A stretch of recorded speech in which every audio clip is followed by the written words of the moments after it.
What's up, Gifted Hands family? We are back with another lesson, and today it is with heavy hearts that I start this lesson. One of the biggest figures in the gospel community passed away last week, Quennel Gaskin. And today in this video, we're just going to be doing a quick little breakdown. We're gonna be pulling 3 concepts from one of his videos, one of his songs actually off of like a hymn album that he dropped a few years ago. And we're kind of just doing this in honor and tribute to him and everything that he's given to the community, all right? So we are breaking down 3 concepts from Quennel Gaskin's approach to Love Lifted Me. Let's take a listen.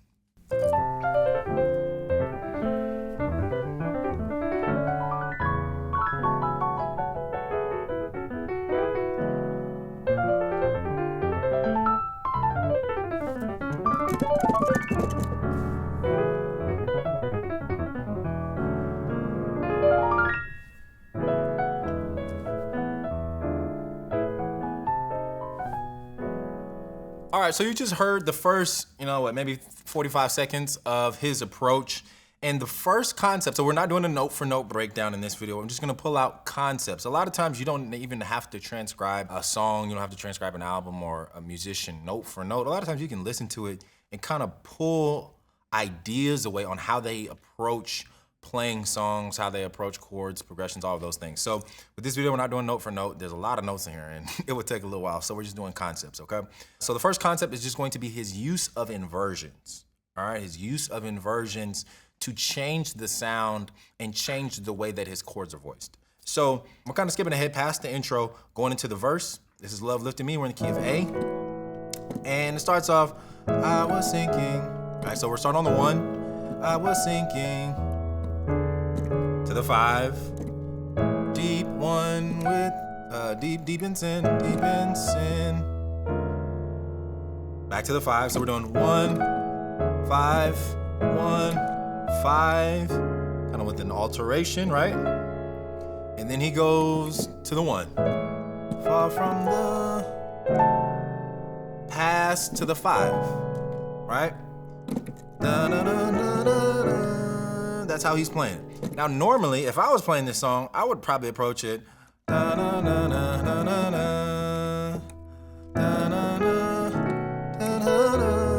gonna do 1, 2, 5, right? Now, technically, he did play 1, 2, 5, but just his way sounds better. He did.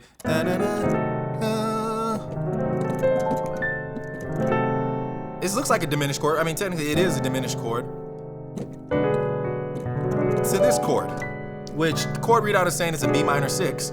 But the way I like to think about the way he approached this progression is 1. This diminished chord right here could really be also looked at as a B dominant chord, right? So instead of playing the root, and since this was like a solo piano album, solo song, he can play this and it kind of infers that it's a B dominant chord. And it makes sense because then we pass to this chord, right? And now you could look at it as a B minor 6, like the chord readout says, or I like to think of it as a rootless 5 chord.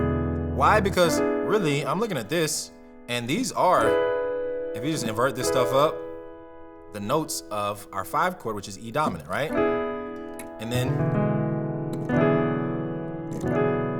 our left hand is adding in some extra chord tones and like the 9th in there as well. So I like to look at that as 1, 2, 5. But it's 1, 2 with the flat 9 in the bass of the 2. And then this 5 chord, we're playing the 2 over the 5. Okay?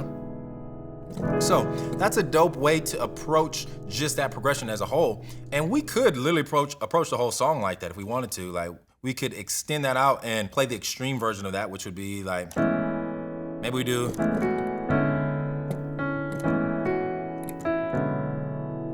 Or let's do, maybe let's do. We could do something like that, which would be 1, but we're not gonna play the bass note, or we're not gonna play the root note. Maybe I put the 3 in the bass instead, right? So we do I was thinking. I'm still gonna play the same progression, thinking in terms of the like in terms of the bass notes. I'm still gonna play the 1, just not playing the root. And then I'm still gonna play the 5. But instead of resolving to the 5, I'm gonna maybe have the 2 in the bass, right? Or maybe we have maybe we have like the 7.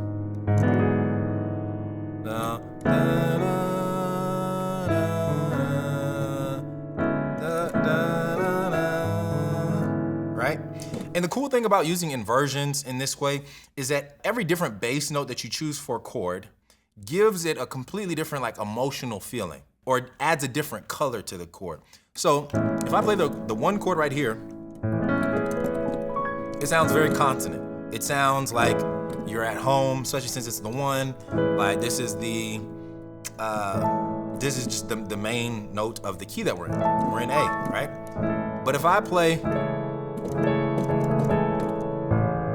the 1, but I put a 3 in the bass, it's the same chord. It functions the same harmony-wise, harmonically, but this sounds a little bit more bright. It almost sounds hopeful.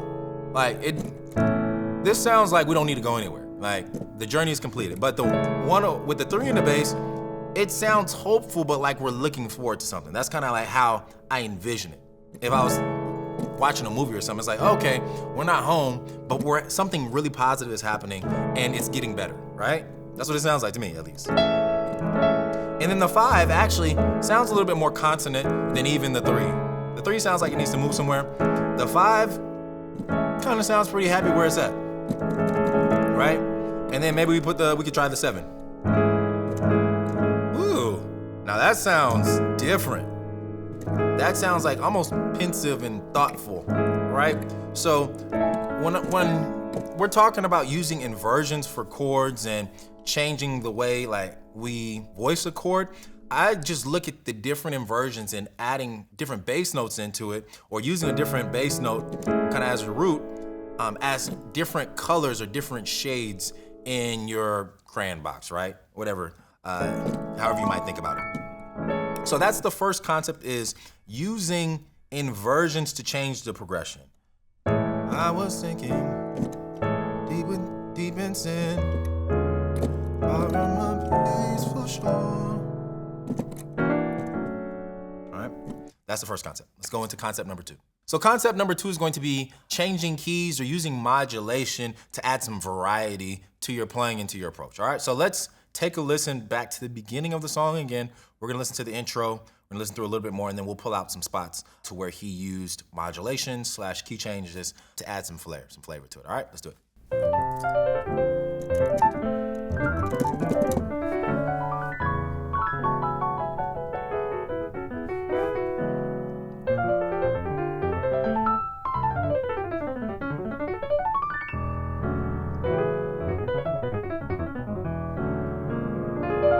My God, that's enough right there.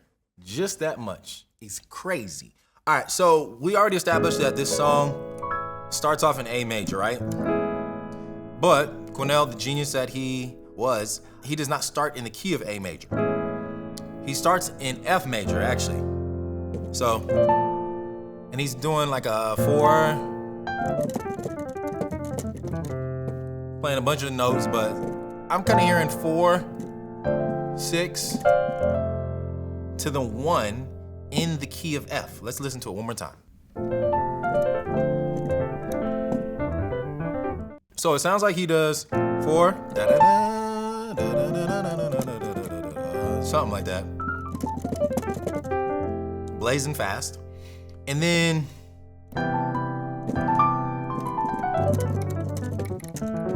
I'm kind of hearing like a G major thing going on, because it kind of sounds like he's playing a C chord, but there's like a Lydian sound, like a C Lydian sound, which tells me, oh, it's probably G, because when you play C Lydian is the same thing as G Ionian or G major, okay? So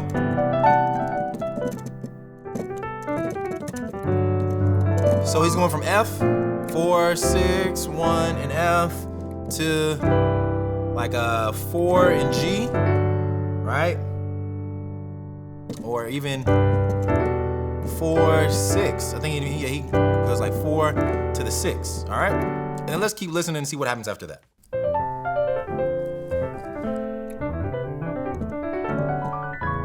All right, so we got 4, 6, 1, and F. And then we're going to G major.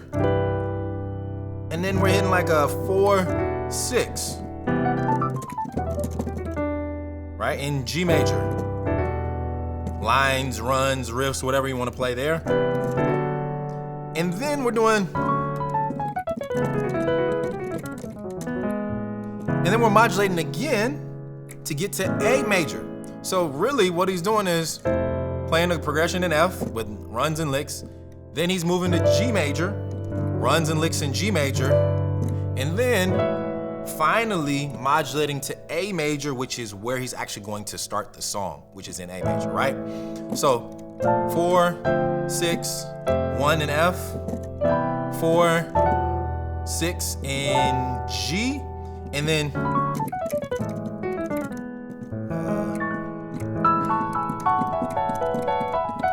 play something like that.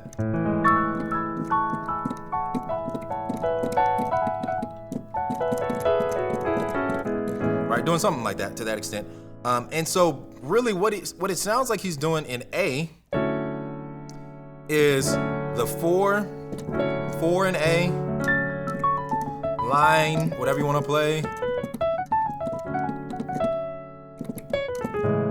to the 1. So an easy way to think about this is he's used modulations, and to make it sound coherent, because I think a lot of times if you're just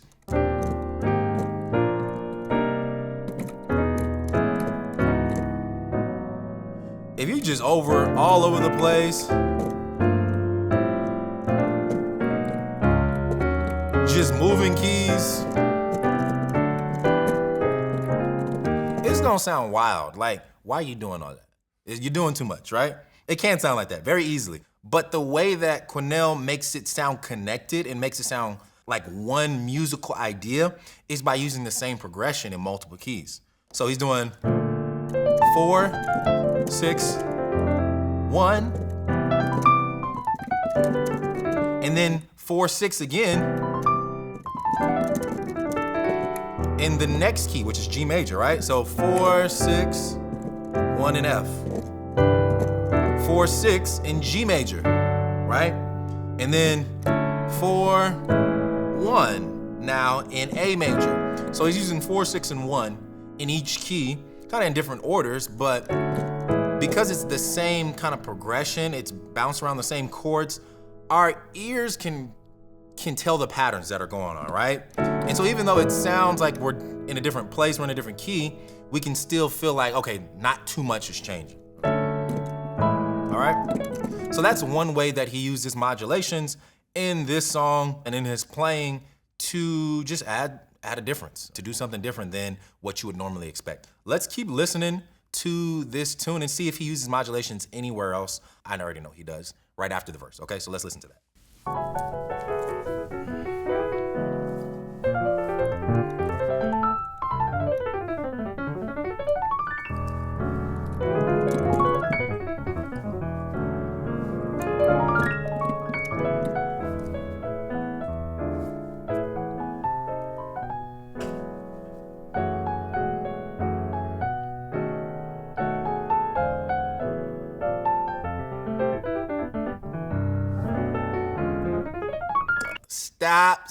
Stop. Okay, right there. So let's look at that, what he just did. He plays the verse.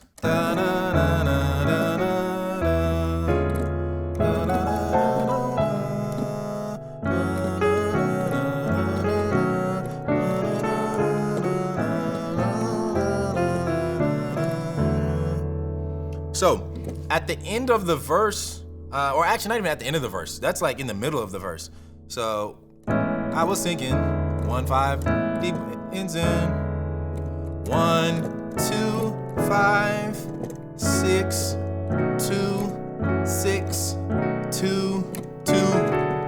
5, 1, 4, 1, 2, 5. But we changed keys right there. That's dope.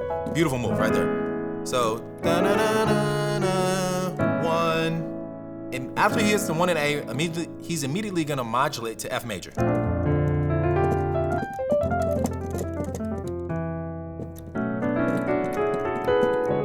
So it's just real quick. 1, 4, 1 in F major. So 1 in A, 4, 1 in F, 2 in A. So it's cool because like he's not even playing necessarily transition chords. He's just like, all right, I'm in A. All right, let's switch. I'm going into F. All right, let's go back to A. I'm bored with F. We're back in A, right? So it's a really quick, a really subtle movement. And because he's playing the progression so fast, like you almost don't even have a chance to register that you're in a new key. Right? Along with lines, runs, riffs, all that stuff, right?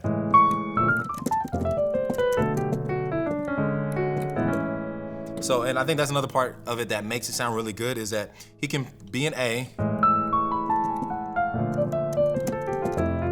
go to F seamlessly, like transition to F major seamlessly.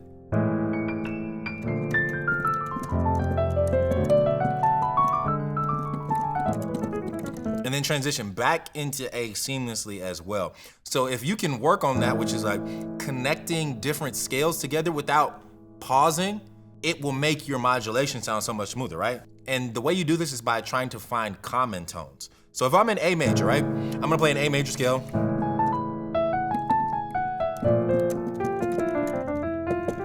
I modulated to F major, but I didn't have to stop and figure out how to do that because I'm looking at the A major scale and then I'm comparing that kind of with the F major scale. And I'm trying to figure out, all right, where are the commonalities? I'm going from A to F. What are the notes that can like pivot me without the listener actually being able to tell that I'm changing keys? So I'm looking, all right, A, let's start with A. A is a common tone between both scales. Let's see, D is a common note between both scales. E is a common note between both scales. Let's see.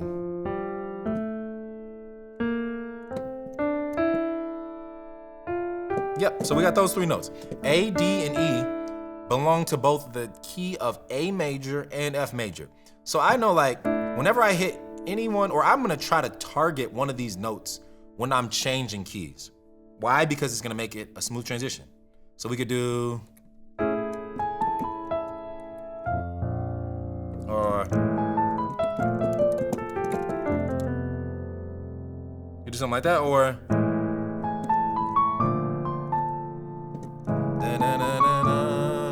and then see if I land on this note, it sounds like we're still in A major because D belongs to, this D note belongs to the A major scale, right?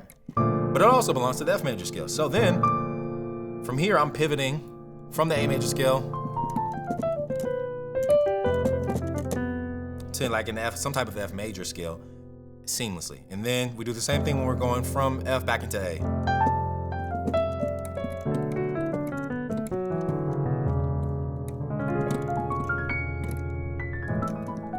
All right, so that is how, just a couple other ways that he uses modulations and how you can kind of partner that with scales, runs, licks, improv, to just add stuff to your playing. All right, let's go into the next concept. All right, so the last concept number 3 that we're gonna look at today is going to be embellishing the melody line, right? And so this is really common when it comes to hymns, is you're not only able to reharm chords and use chord substitutions, change the chord progression, you can also embellish or change the melody line. I would say slightly, that's the caveat. Do not change the whole melody line or else you will not be able to tell what the song is. Like, a song is memorable and it's noticeable because of the melody, but we can make small changes, small alterations to make the melody fit with what we maybe want to do harmonically, right? Or it just, maybe it fits with the chord voicings that we're playing. And so sometimes, as we're gonna see right here, masters can embellish or change the melody slightly to make the song their own. So let's listen to how Quennel did that.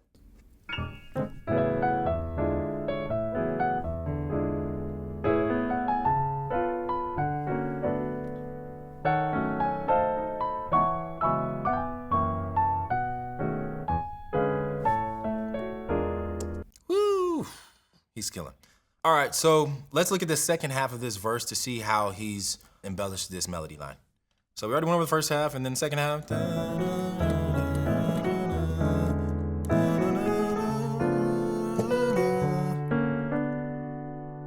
And then right here.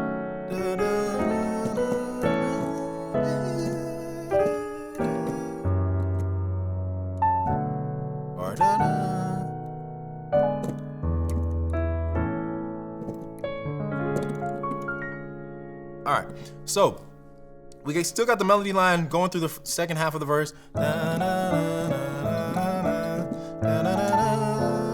He's changing up some of the chords and stuff, but the melody line is still staying true to the original for the most part. And then right here is when things get funky.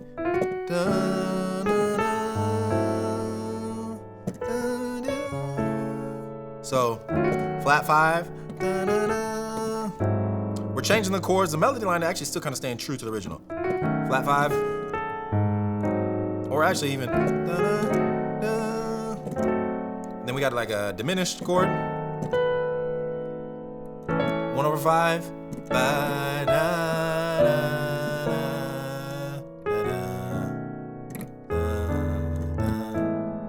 So the melody line he changes it to is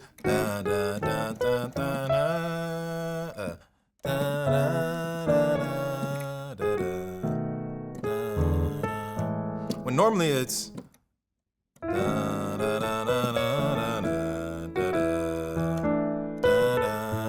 right? But he's changing it to fit all of these passing chords and passing progressions that he has and turns it into something beautiful, which is flat 5. And then you can think of this as like a 7 chord. 1/5 to the 6.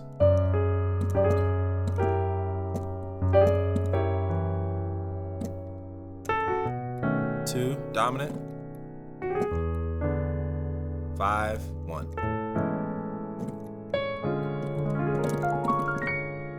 Back to the 1. Okay? So he's changing the melody up slightly. Let's keep listening and see if there's anywhere else where he uses this concept.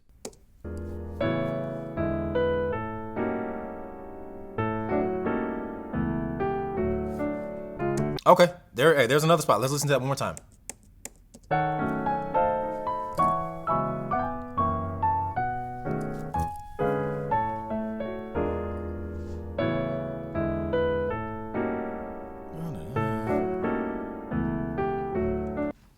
All right. So we're in the chorus. Love lifted me. All that is kind of still staying true to the melody, even though he's doing some crazy stuff with the harmony. And then love lifted me. Because the melody line is supposed to be love lifted me. Love lifted, love lifted me. Da, da, da, da, da, da, da, right? 1 3 7 6. But instead, he's doing love lifted me. Love lifted me. Why? Because we're going from the 1 lifted me to the 4. So it makes sense to kind of like play a dominant 1 chord that passes to the 4. But if we play a dominant chord and the melody line is playing that major 7th, it's gonna kind of clash, right? So instead, he's changing the melody line. Just that one note, really. Love lifted me. Love lifted me. All right?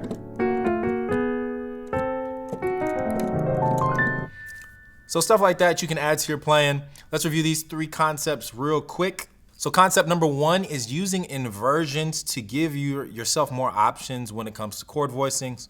You can invert a chord in your right and your left, or you can invert a chord by still playing the chord in root position in your right hand, but changing the bass notes, right? So the rule of inversions, one of the rules of inversions tells us, especially on piano, if you have a chord, in this case, E dominant, I can use any of the chord tones in the bass. I don't have to just use the root note, right?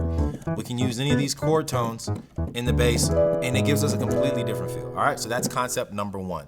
Concept number 2 was using modulations and key changes to freshen up an arrangement, right? So this song is in A, he's playing it in A, well, he starts off in A and then he modulates to different keys. But he's starting in A, but the intro is actually in F, then it's in G, then it's in A. All right, and one way to make modulations or key changes smooth is by using the same progression in multiple keys or trying to find pivot notes, right? Pivot chords or pivot notes if you're playing scales to where the listener can't even tell almost that the keys are changing or that you're changing keys, all right? And then concept number 3 is going to be to embellish the melody line, AKA just change the melody line. Once again, I'll give this caveat, slightly. Do not go ham and just, like, if you change the melody line too much, it becomes a different song. But you can make small changes, small iterations to a melody line. To mostly, I would say in most situations you want to do that if you're changing the harmony. And if the chord you're playing or the harmony that's happening, that's being played or being sung, clashes with the melody, then you can change the melody line slightly to fit the harmony that you're playing, all right? So those are the 3 concepts from the great Quennel Gaskin. Rest in peace, you know, prayers up to his family. I know he had a wife, I think children as well. So prayers up to his family, anybody in the community, in the musician community that knows him, was friends with him. And we're just releasing this video to appreciate his gift, his talents, his abilities, and everything that he's given to the gospel community. Love y'all. I will see y'all in the very next lesson. Have a blessed day.